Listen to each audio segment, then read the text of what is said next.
Hi friends, आज का अपना टॉपिक है लिंटेल और आर्च। बिल्डिंग स्ट्रक्चर में डोर और विंडो ओपनिंग को कवर करने के लिए लिंटेल और आर्च उपयोग में लाए जाते हैं।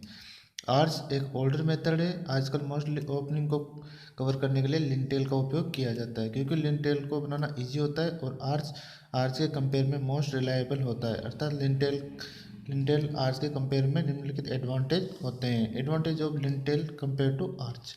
लिंटेल इजी टू कंस्ट्रक्ट होता है, जबकि आर्च डिफिकल्ट इन कंस्ट्रक्शन होता है। लेस हेडरूम रिक्वायर्ड होता है, जबकि आर्च में मोर हेडरूम रिक्वायर्ड होता है। Strong abutment and pier are not required. Lintel में कोई स्ट्रॉन्ग एबेटमेंट और या फिर पियर या कॉलम रिक्वायर्ड नहीं होते हैं, जबकि आर्च में स्ट्रॉन्ग एबेटमेंट या पियर रिक्वायर्ड होते हैं। Minimum bearing in case of lintel. Lintel के केस में कितनी बियरिंग होती है?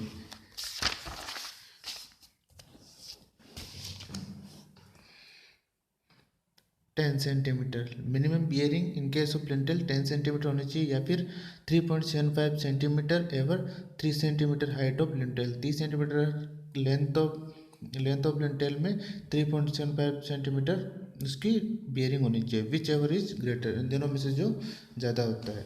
अब देखो, ये अपना आर्च है।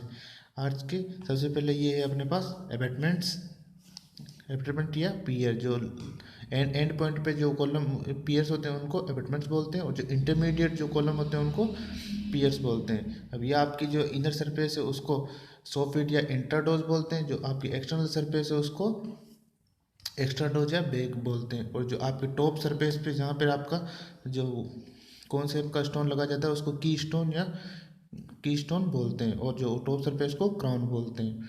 और यहाँ पे ये आपकी जो डेप्थ आर्च की जो थिकनेस दी जाती है उसको डेप्थ ऑफ आर्च बोलते हैं।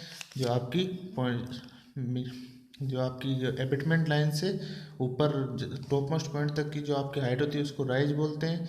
और जो आपके टॉप मोस्ट पॉइंट है वहाँ से एक टेंजेंट डाली जाए और आपके एबैटमेंट से एक टेंजेंट डाली जाए, वो जहाँ पे मिलाती है वो एक ट्रायंगल शेप का जो जो कर्व बनाती है उसको स्पैंड्रिल बोलते हैं। ठीक है। और जो आपकी मेन क्राउन है, क्राउन से लेके लेके जो एबैटमेंट का क्राउन से लेके एबैटमेंट का जो एंड है उसके हाफ डिस्टेंस, कर्व की हाफ डिस्टेंस हॉन्च कहलाती है। और स्प्रिंगिंग लाइन आपकी दो एबैटमेंट्स को मिलाने वाली लाइन स्प्रिंगिंग लाइन कहलाती है। और दोनों के बीच की डिस्टेंस स्पान। और जो आपका एबैटमेंट का जो साइड का सरफेस है उसको स्क्यू बैक बोलते हैं। एबैटमेंट किसी आर्च या लिंटेल को सपोर्ट करने वाले बिगिनिंग और एंडिंग सपोर्ट एबैटमेंट कहलाते हैं। पियर किसी आर्च या लिंटेल के सभी इंटरमीडिएट सपोर्ट पियर कहलाते हैं। Span clear horizontal distance between support is called span. Voyagers, voyagers. A wedge-shaped stone which are used to construct of arch is called voyagers. आपका वेज शेप का स्टोन है, वो आपका जो आर्च कंस्ट्रक्ट करने के लिए जो लगाया जाता है उसको वॉयजर्स बोलते हैं। Skew back it is the inclined और plane surface of abutment which are receive और support to arch is called skew back. जो आपकी एंड सरफेस पे जो अबैटमेंट होते हैं उनकी या तो इंक्लाइन सरफेस होती है या फिर प्लेन सरफेस होती है। यहाँ पर आपका support abutment which are receive और सपोर्ट टू आर्च, जो आर्च को सपोर्ट करने के लिए लगाया जाता है उसको स्क्यू बैक कहते हैं। स्प्रिंगिंग पॉइंट आर्च के वे पॉइंट जहाँ से आर्च का उठान प्रारंभ होता है, जहाँ से आपका आर्च बनाई जाती है स्टार्ट करते हैं उसको स्प्रिंगिंग पॉइंट कहते हैं। Springer wedge shape stone used at springing point is called Springer.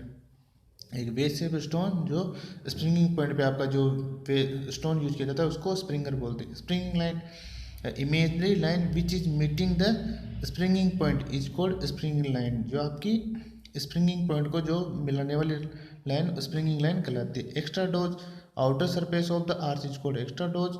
Depth of arch perpendicular distance between intrados और extrados is called depth of arch.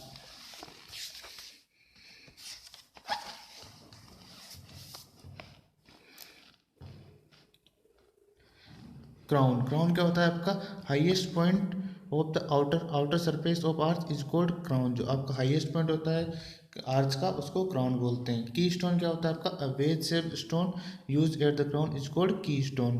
Rise क्या होता है आपका the vertical distance between the springing line to highest point of intradose is called rise. Intrados क्या होता है? Intrados या soffit. Inner surface of the arch is called intrados या soffit. स्पेंड्रिल क्या होता है आपका?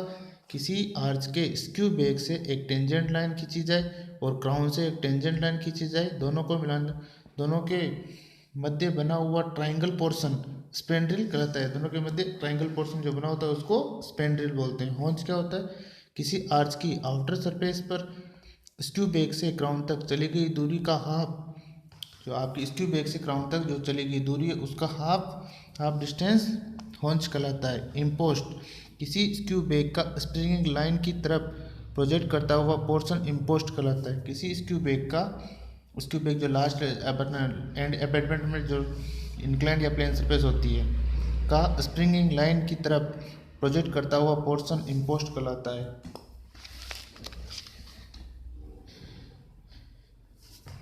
Arcade, a series of arcs adjoining to each other is called arcade. जो आपकी जो डिफरेंट अलग अलग आर्च होती है उनको एक सीरीज में जोड़ा जाता है उसको आर्केड बोलते हैं. टाइप्स ऑफ आर्च का क्लासिफिकेशन को डिफरेंट टाइप से क्लासीफाई किया जाता है. Classification of arch according to shape, उसकी शेप के अनुसार, और classification of arch according to उसके सेंटर के अनुसार, और classification of arch according to workmanship जो काम के अनुसार, और classification of according to construction material जो आपका मटेरियल होता है उसके अनुसार. अब classification of arch according to shape, उसकी शेप के अनुसार कौन कौन सी क्लासीफाई की जाती है आर्च. एक तो होती है फ्लैट आर्च. इस प्रकार की आर्च की शेप फ्लैट दिखाई देती है और इस आर्च की स्क्यू बेग आर्च के सेंटर पर तथा स्प्रिंगिंग लाइन के साथ 60 डिग्री के एंगल पर होती है. जो आपकी स्क्यू बेग होती है वो स्प्रिंगिंग लाइन के साथ 60 डिग्री के एंगल पर होती है.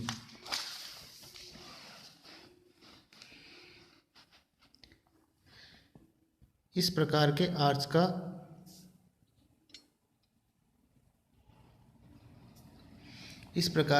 का 1.5 मीटर तक स्पान ओपनिंग में उपयोग किया जाता है. इस प्रकार का आर्च दूसरे आर्च के कंपेयर में वीक होता है, इसलिए इस प्रकार के आर्च केवल लाइट लोड के केस में उपयोग में लाया जाता है, अर्थात हैवी लोड के लिए यह आर्च उपयोग में नहीं लाया जाता है. जैसे ये आपकी फ्लैट आर्च होगी, इनके स्प्रिंगिंग लाइन और स्क्यू बेग के बीच में 60 डिग्री का एंगल है.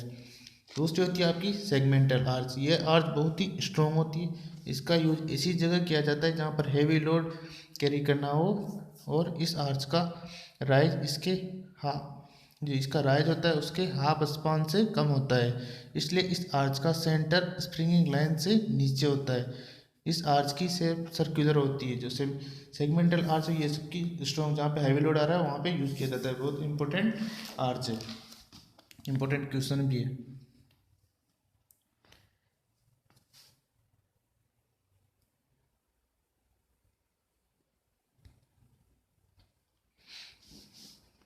सेमी सर्किल आर्च, यह आर्च भी स्ट्रॉन्ग टाइप का आर्च होता है और इसका उपयोग हैवी लोड के लिए किया जाता है तथा इसके राइज इसके स्पान का हाफ होता है. जो इसका राइज होता है वो इसके जो स्पान होती है दो अबैटमेंट या पियर्स के बीच की डिस्टेंस उसका हाफ होता है. तो इसका सेंटर सीधा स्प्रिंगिंग लाइन पे आता है.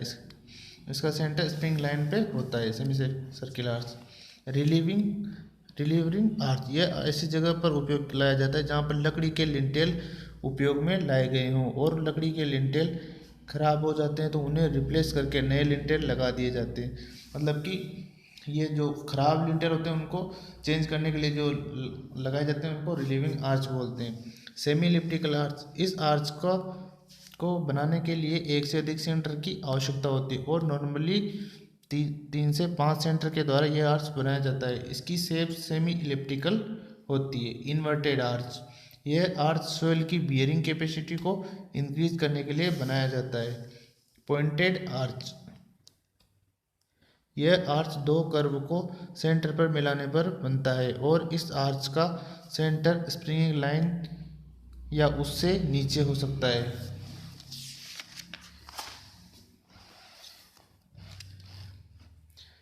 हॉर्स सोय आर्च, इस आर्च की शेप की बनावट घोड़े के पैर जैसी होती है, इसलिए इसको हॉर्स सोय आर्च कहते हैं. इस आर्च का उपयोग आर्किटेक्चरल अपीयरेंस के लिए किया जाता है. स्टील्ड आर्च, यह आर्च भी सेमी सर्किल शेप का होता है. इस आर्च का लोअर पोर्शन स्ट्रेट होता है।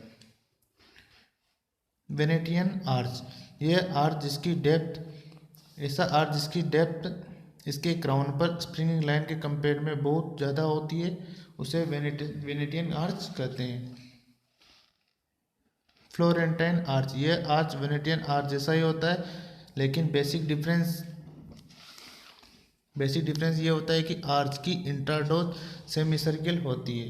Classification of arch according to centre के अनुसार, वन सेंटर आर्च, ऐसा आर्च जिसके बनाने के लिए एक सेंटर की आवश्यकता होती है, वन सेंटर आर्च कहलाती है। जैसे flat arch, segmental arch, semi circle arch, horseshoe arch या stilted arch. Two centre arch, ऐसा आर्च जिसको बनाने के लिए दो सेंटर की आवश्यकता होती है, टू सेंटर आर्च कहलाती है। जैसे पॉइंटेड आर्च। थ्री सेंटर, ऐसा आर्च जिसको बनाने के लिए तीन सेंटर की आवश्यकता होती है, सेमी इलिप्टिकल आर्च।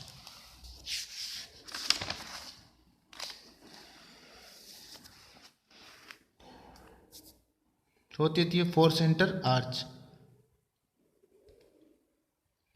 ऐसा आर्च जिन्हें बनाने के लिए चार सेंटर की आवश्यकता होती है, जैसे Venetian arch. Five centre arch, ऐसा आर्च जिन्हें बनाने के लिए फाइव सेंटर की आवश्यकता हो, फाइव सेंटर आर्च कहलाती है। जैसे सेमी इलिप्टिकल आर्च।